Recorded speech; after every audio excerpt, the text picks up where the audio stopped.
Hello, this is Truth Be Told Transformation, and I'm Bonnie Burkert, here to share tools for transformation to live your highest truth.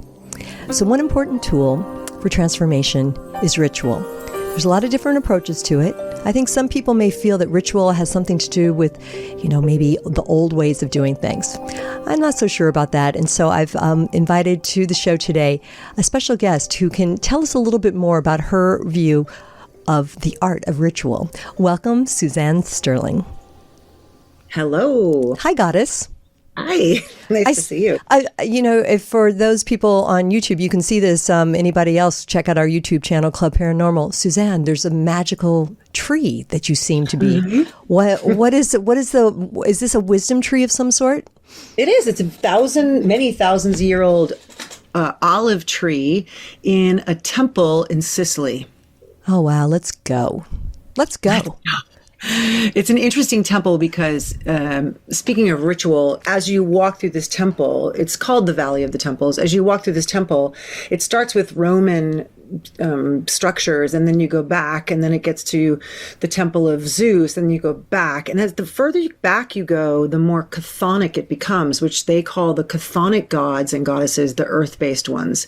And these So in other words, you're kind of walking back through time as you walk back through space in this temple. And there's an initiation cave. It's really a beautiful experience. And these grandma olive trees line the way. It's an incredible experience. Oh my God, yes. I definitely love the lore around trees. It's really great. So thank you for bringing that in. And trees really, really speak to me very loud and clear. So that's amazing. And what a cool way to talk about ritual, because I'm sure once upon a time there was magic to be experienced around trees or within trees or because of trees. 100%. Yeah. All the Druids, much of the Druidic teaching, although I'm not an expert in Druidism, but much of the Druidic teaching is based on tree wisdom.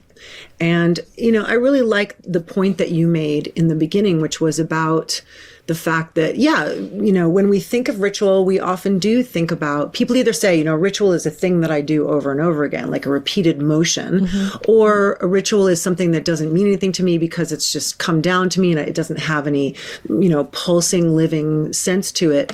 Or I think of it as things that people did in the past. And certainly many, I would say most indigenous cultures on the planet had rituals kind of built into culture. And I do think it's part of what's missing in our daily lives, but or I will say most Westerners' daily lives.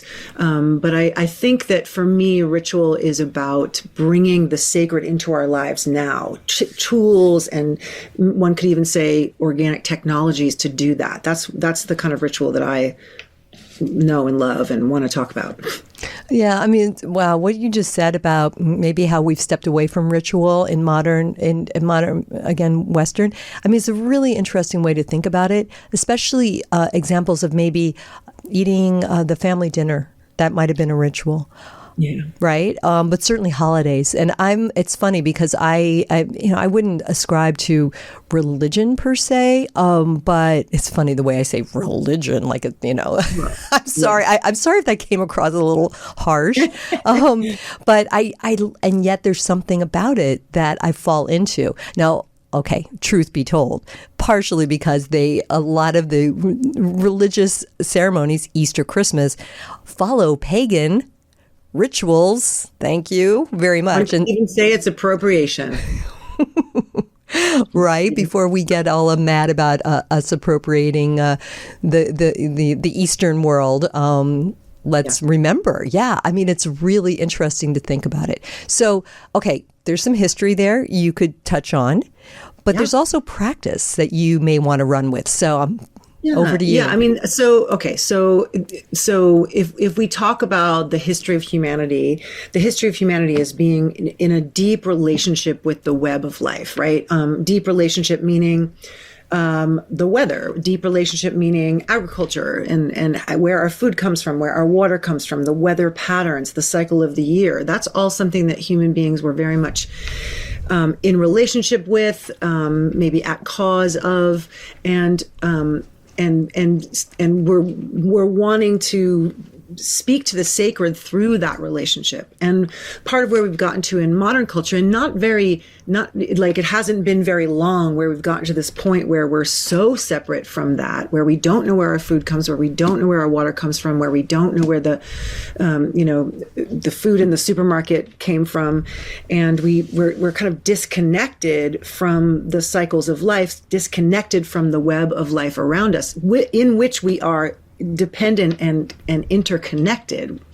So it's part of, I think, the modern malaise of feeling like we're separate from things, feeling like we're isolated, feeling like we're not part of this great, glorious, living being that is all around us, which is the earth and all of her creatures. And it's part of the malaise is part of, I think it's like almost like a response to us wanting to control nature. But now we've gotten so far in that end of the spectrum of wanting to control nature to make ourselves comfortable that we've gotten to the place where we've lost some purpose and some meaning and even some life force, because in my opinion, our relationship with nature, the web of life, enlivens our life force, right? Again, I think also another thing that ritual does for us is it gives us times and places to express the intensity of being human. And it's intense being in a human body. It's painful sometimes. There's grief, there's loss, there's sorrow, there's joy. And part of my work as an artist, as a singer, as a sound healer, as a person who does ritual is to remind us that we humans are hardwired for self-expression, not just in isolation, but in community. And there's something that happens when we give ourselves permission to come together and create the sacred moment where we say, life is sacred and this body is sacred and our community is sacred, to remind ourselves of that, so we don't just get caught up in the extractive economy culture that's around us, but also to say to ourselves, wow, okay, this moment is precious, this body is precious, and there's some things that need to move through it. I need to express my grief. I need to express my fear. I need to express my joy and my love. And we've gotten to a place where that seems to most people either silly or dangerous. And that's really tough for me to swallow, because it's been a part of humanity for many, many thousands, if not millions of years. And only in the, last maybe 2,000 years, have we gotten to the place where it's been consciously taken away from us, consciously made, belittled even, or to your point, appropriated, to the point where we don't feel like we have agency to do that. So my work is about helping people remember, my expression, I don't even need to be a professional artist, but my expression of my being, my expression of the intensity of being alive, my expression is an important part of my life. And if I don't react and respond and express to what impacts me, whether they be stressors or traumas or even joyful things, if I don't express myself, if I don't be in the full artistic flow of my being, what happens is I start to constrict around those tensions and stressors and traumas. And that constriction is really unhealthy for us. And then what might happen is I might get sick, or I might begin to pretend that I'm okay when I'm not. And I love the title of your podcast, because truth be told, the real authentic truth of who we are is, when we live into it, when we embody it, our whole system gets healthier, our whole system gets augmented, our whole system comes to life. So the lie of I'm okay and I don't and I'm isolated, and the lie of I'm disconnected from the living beings all around me it's kind of literally making us sick in modern culture. Isn't that sad? Yeah, it's true.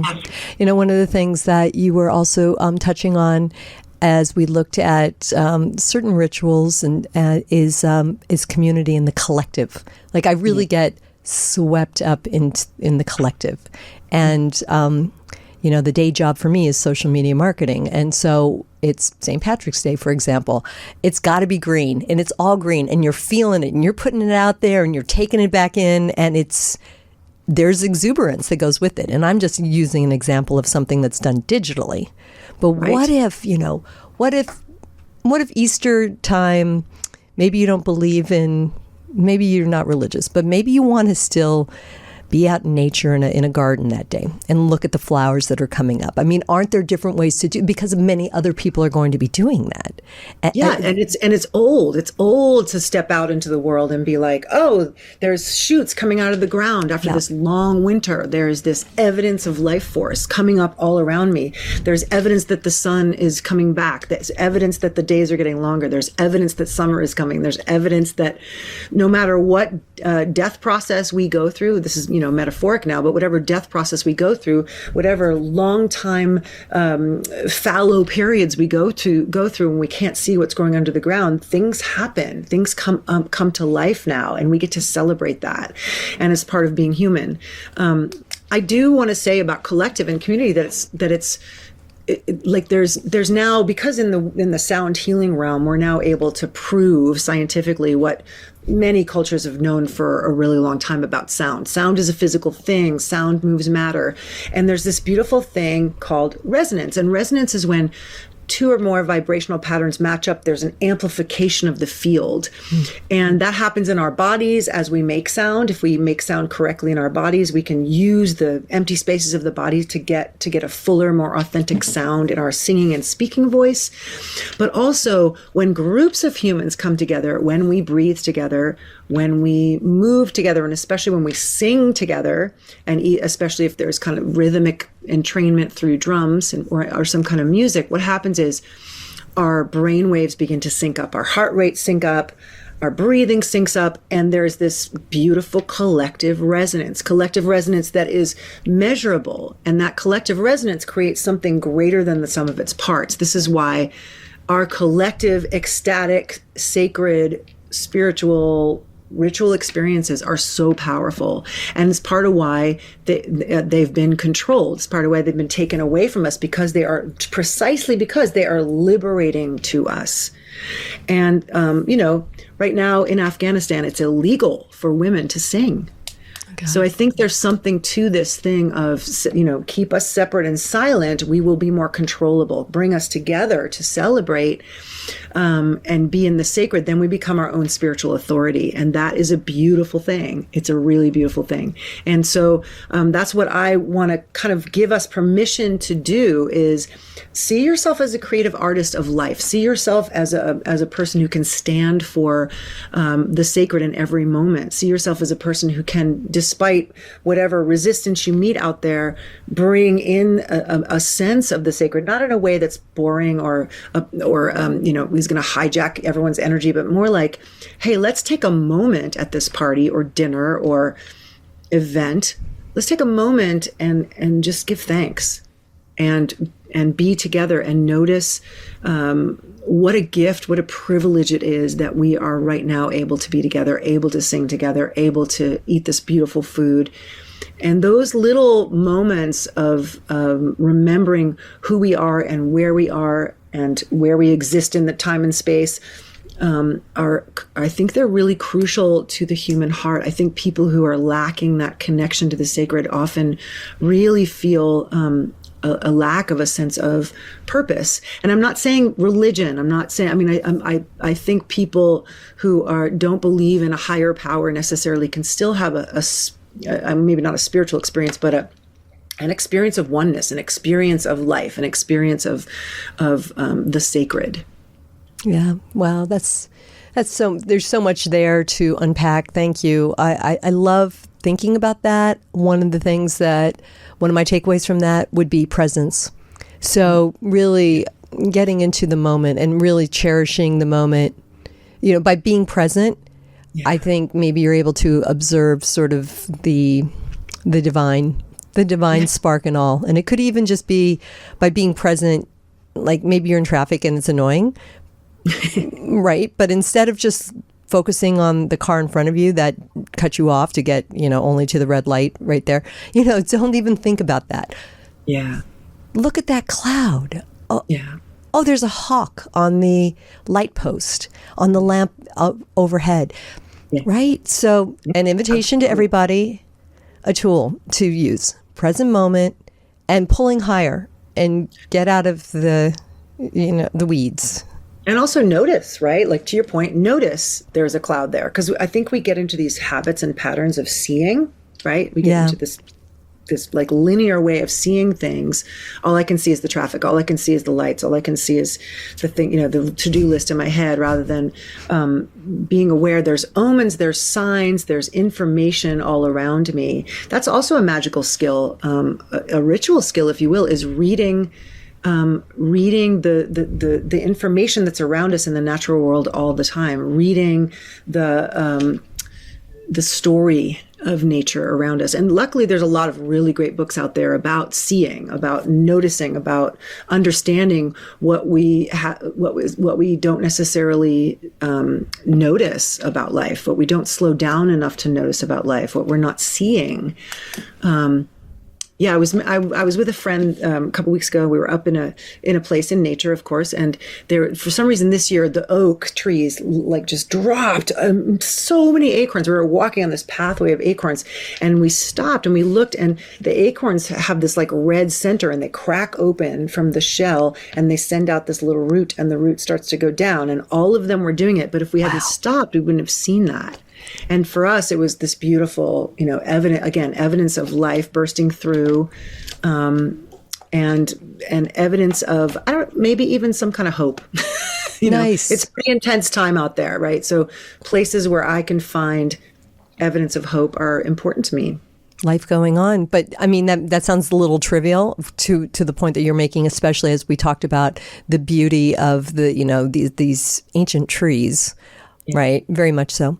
So, Suzanne, one thing I'd like to talk to you more about is, you touched on it briefly, is working with voice. And I love what you said about singing. And I know you from the kirtan world. So I know that you're a recording artist. You've got several records out. So please find Suzanne Sterling on wherever you listen to your music, or Bandcamp maybe, right? If for people that are sure. So I love the idea of community. And what I was thinking about, like being at a big concert and everyone's singing together, and how me coming from sort of a music, modern music background, but having really gotten a chance to tap into sacred music. And so one of the things I saw on your website is working with voice, freeing yourself through voice. Tell me more.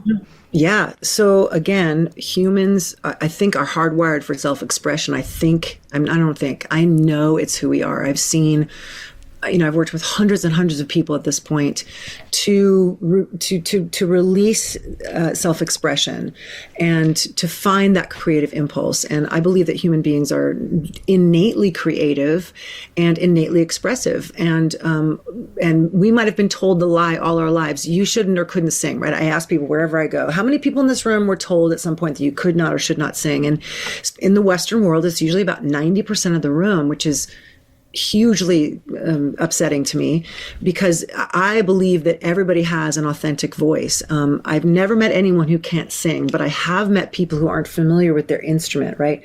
So really what we're talking about is doing something that is natural to humans. Humans have been singing from the beginning of time. It's what we're hardwired to do. Again, not just in isolation, but together. And part of what's happened is we've gotten we've kind of separated the art from the spirit. And by that I mean, if you go to some old temples in places in the world, oftentimes there's an amphitheater in the temple, right? So that the theater and the music were not separate from the spiritual pomp and circumstance, we could say, or the spiritual process. And somehow that got separated. So now we're in this culture that says only the professionals get to do that. I think it's great that we have professional artists, and the thing about kirtan that's so great is that it empowers everybody to say, I'm part of this experience. I'm not just receiving it passively. I am a participant. I'm a crucial participant in it. And that changes the whole dynamic, and it changes the whole experience.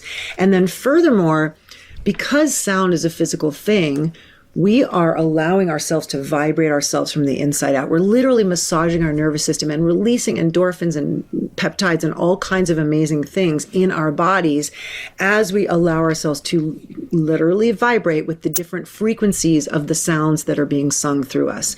And that is a profound experience. And because I've worked with so many hundreds of people, I've seen it over and over again. A lot of times when people tap into that permission, even if they've been told their entire lives, don't sing, mouth the words, and there's all this wounds around it, and they couldn't be themselves, or maybe even they were threatened with harm. I grew up in situations that were really unsafe, right? So I kind of shut myself down, but I've spent my whole life trying to open up in this way because of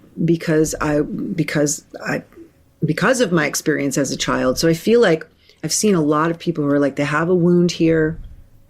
They have this deep desire to express. They know there's some liberation there for them. They know there's creativity there for them. And so we just have to work a little bit with permission. And then once people are allowing, I think of it as like allowing source to sing through them, like getting out of the way. 9 times out of 10 people start crying because there's this remembering, especially if we're singing in a group, there's a remembering of, oh, right, some part of my DNA remembers that this is what we do. This is what human beings are supposed to do. We're supposed to sing together. It's really, really helpful for us. And people, after the grief and after the crying, there's like total joy and aliveness and this sense of connection.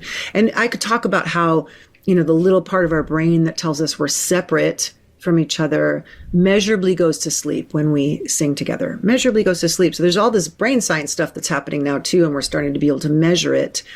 We're starting to be able to measure how sound can heal the body. I also teach at the Sound Healing Institute, and there's so much evidence coming down the pike about how sound can be part of a profound healing process. And I've seen it in evidence over and over again, to the point where even if I meet a wall of resistance, I walk into a room full of people and and I say to them, we're going to be singing together. And I feel that intense wall of resistance and fear that everyone has. Even when I encounter that, I just go, you know what? There's a whole world of joy on the other side of that wall of resistance. Let's go. So singing for me is one of the most joyful and spiritual pathways to the divine that I've ever encountered. It's like, in India, the Bhakti, in the Bhakti movement, the devotional singing movement, it was revolutionary because people sang and they said, we don't need the priests to get us to have audience with the gods and goddesses. We sing our way there and we become them. And as we become them, we have the experience that we need to have. And I think that's, again, really powerful to say, oh, I can sing the divine into being through this instrument, which is me. That's amazing. Very much. And I mean, as we're talking about ritual in this conversation, you're also sparking so many thoughts around how song, we were talking about religion, right? And some of the rituals that exist right now would be considered perhaps a bit more religious. And yet song is a part of that as well, right? And often call and response. I mean, I guess, when you think about the earlier days, I don't mean to make this a history lesson or put you on the spot, but I mean, there was the Gregorian chanting that was happening in the churches, medieval times, correct? But then congregations started, I think it evolved that congregations started singing. And that, I mean, maybe that helped sort of with I don't know if that's the Reformation per se, but with the evolution of the church, and we're talking certainly Europe right now, I wonder if the congregation singing, instead of only the monks doing the singing or the choir doing the singing, I wonder if that created an evolution for people in their experience and thus a change in the church. I'm not sure. Something to think about. Well, I think I do know that some churches were very strongly advancing that narrative, right, of that we sing, and that the singing together is part of the joyful or the sacred aspect of what we do. And some churches were very clear, like no dancing, no singing.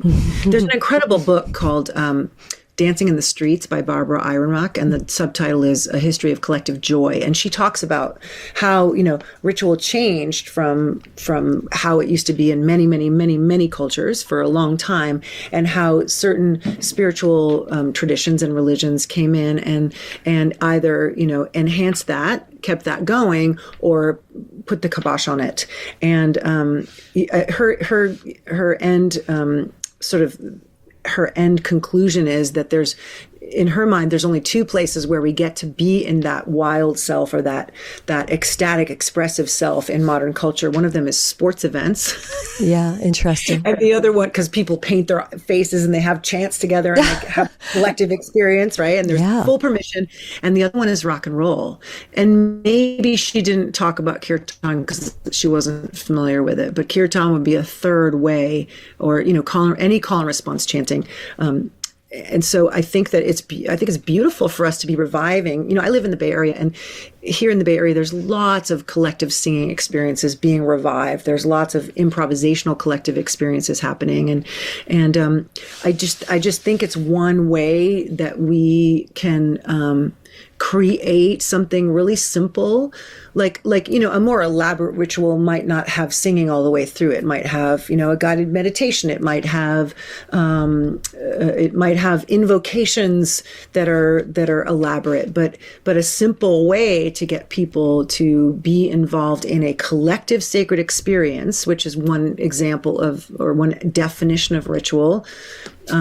Might be just a collective singing experience, is an experience of the sacred. It might be that is enough for us to feel, I've connected to self, to others, and to source. And that's really the point of ritual, right? And then also there's, connecting with the wheel of the year, and connecting with what's happening in the earth. And there's lots of reasons to do ritual, but one of them is just to feel that connection to myself, that connection to each other, and that connection to source.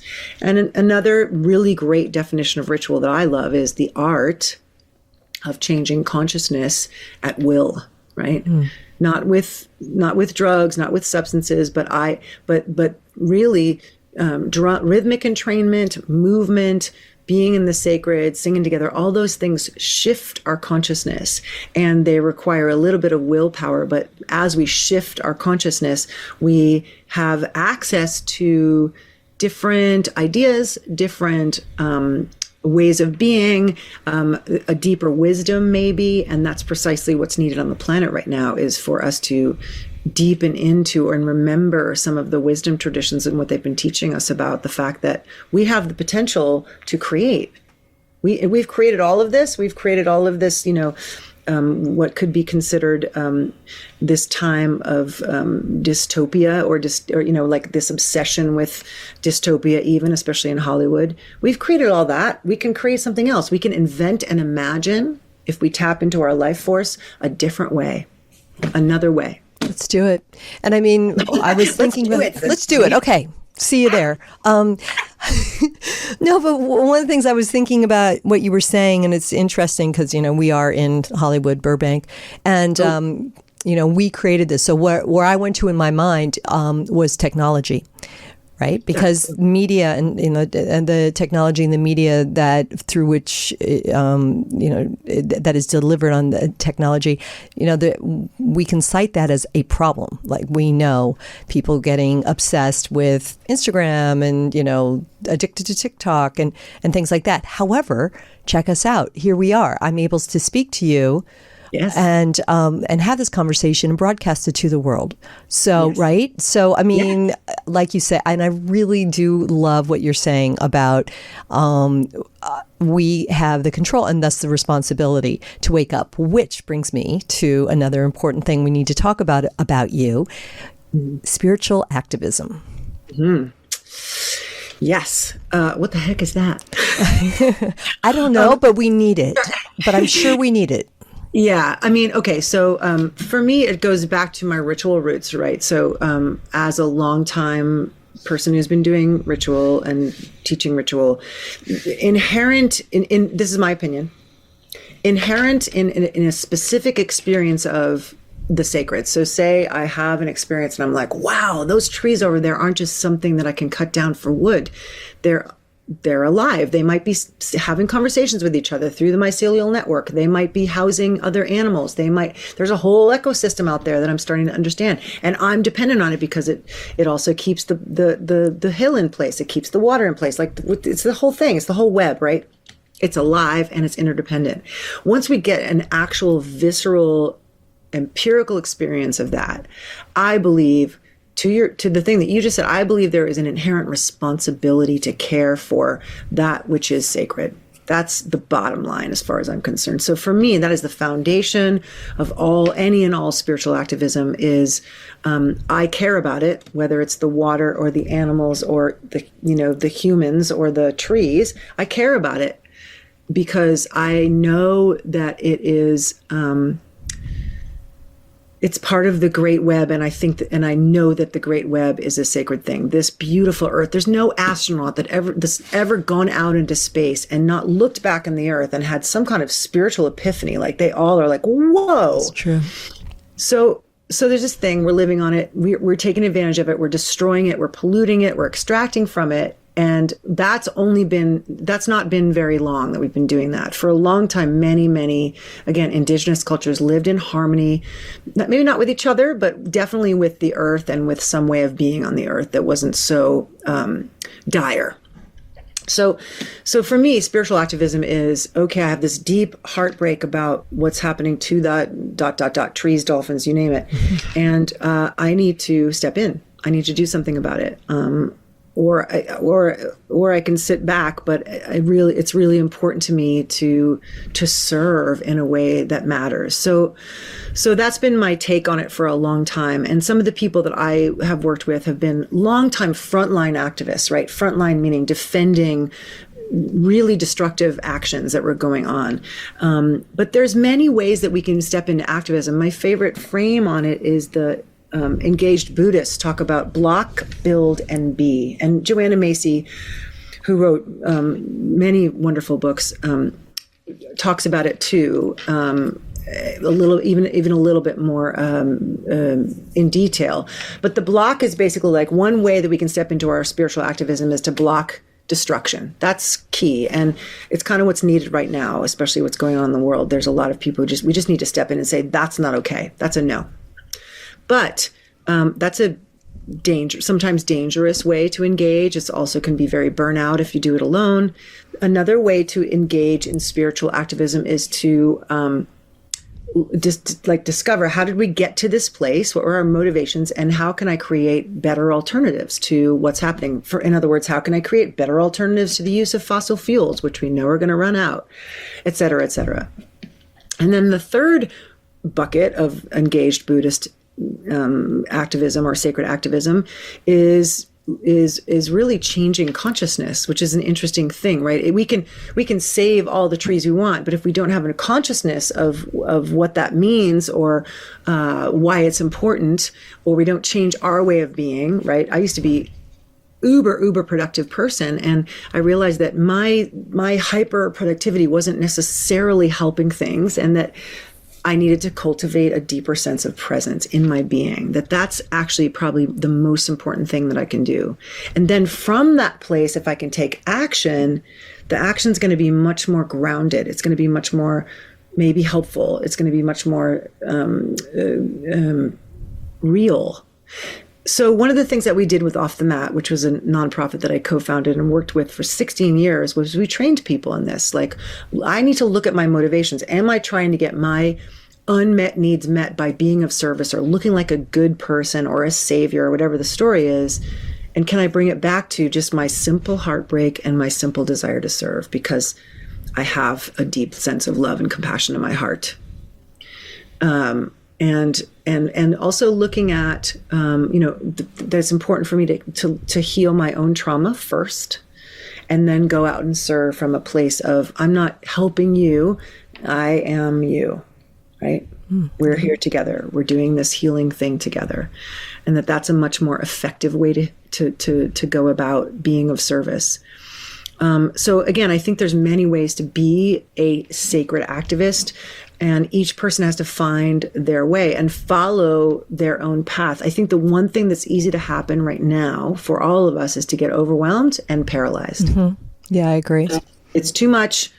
I'm in so much pain. I'm scared for my own whatever, ... children, family, life, livelihood, that I can't do anything. And I'm just going to sit at home and, I don't know what, sit on the couch. That is very easy to do. And that is actually precisely what I think some forces at work want us to do, is to shut down and not act. So I think that the best thing we can do is do our daily practices of deep going within and allowing ourselves to feel what we need to feel. I mean, I was just telling my roommate today, I cry almost every day in my daily practice. And that she was like, oh no. And I'm like, no, that's part of what I do. It's moving the emotional energy through so that I can actually be present. Okay. I'm not afraid of that. I think that's okay. It's not for everybody, but certainly for me. And step into, out of that heartbreak, or feel it, and then step into, okay, what's one truth I can tell today? What's one conversation I can have today? What's one action I can take today? And join my voice with the larger voices that are out there, the larger events that are out there. I think it's a really important time for us to not shut down. I think it's so great, because I think everybody was sort of frozen at the top of 2025.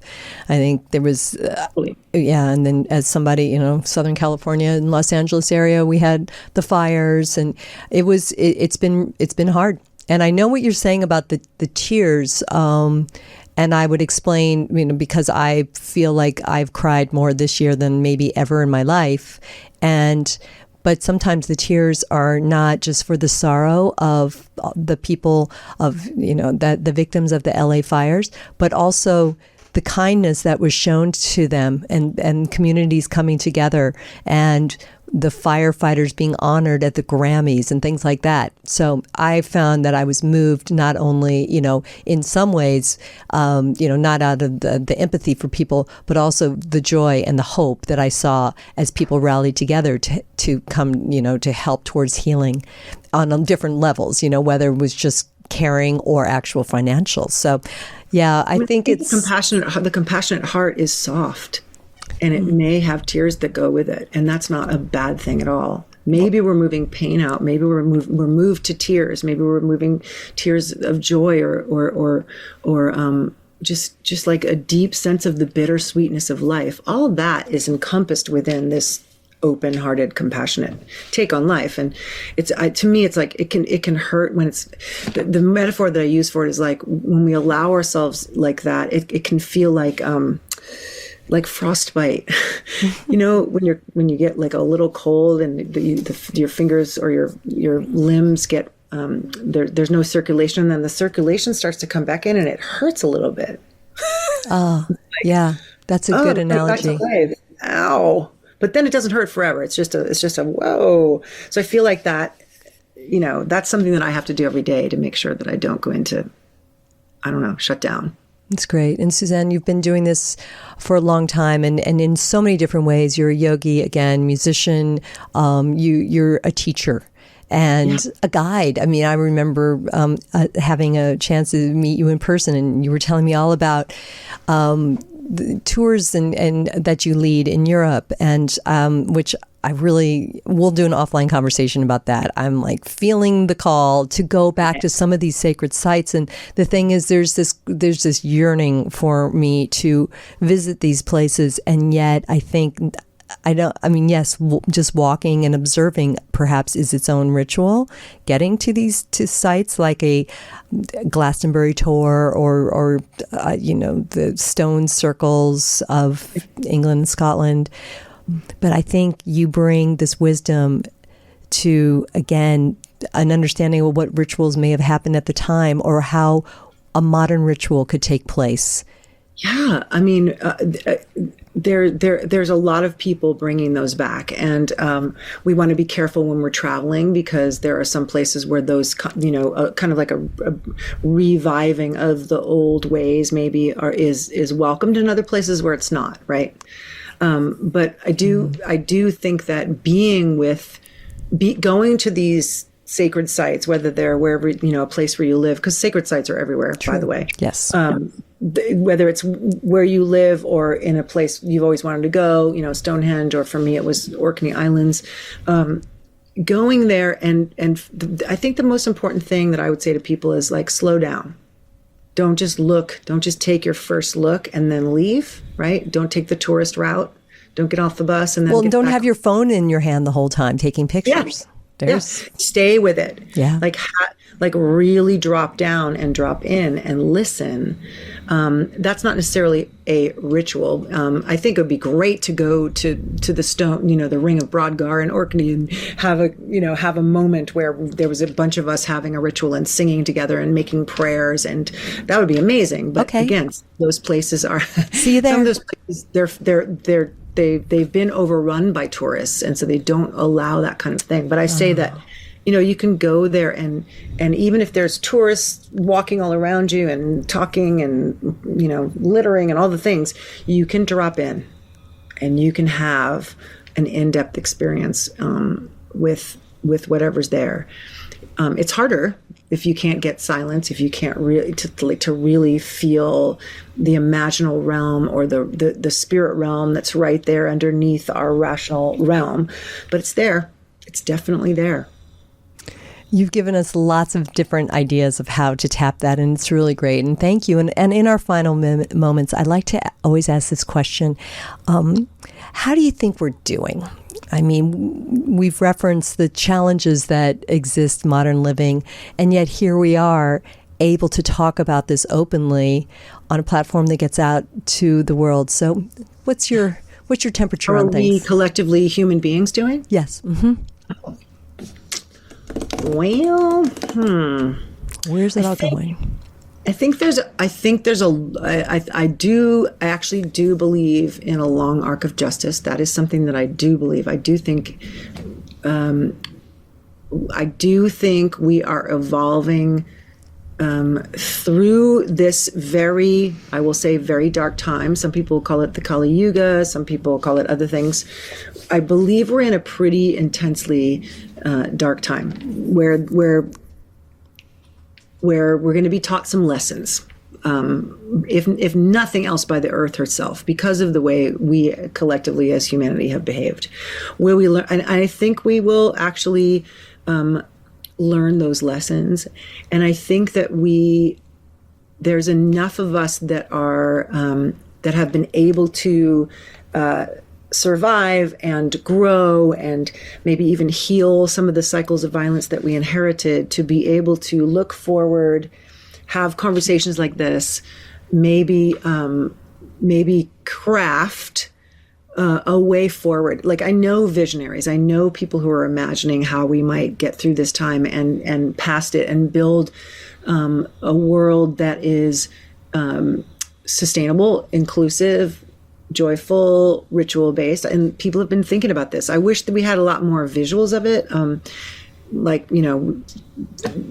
I wish we had a lot more movies about what the future could look like for us. I think that's a great. Because if we don't start using our imagination, we're just getting fed this dark story over and over again. So I actually really want us to, and I'm saying this to myself too, is like, let's just keep tapping into our imagination, tapping into the wisdom. Like, the most amazing thing to me about right now is that we have access to more information, magical practices and technologies, ritual arts, initiation practices, wisdom traditions, like all that is right at the tip of our fingertips. It's all there for us.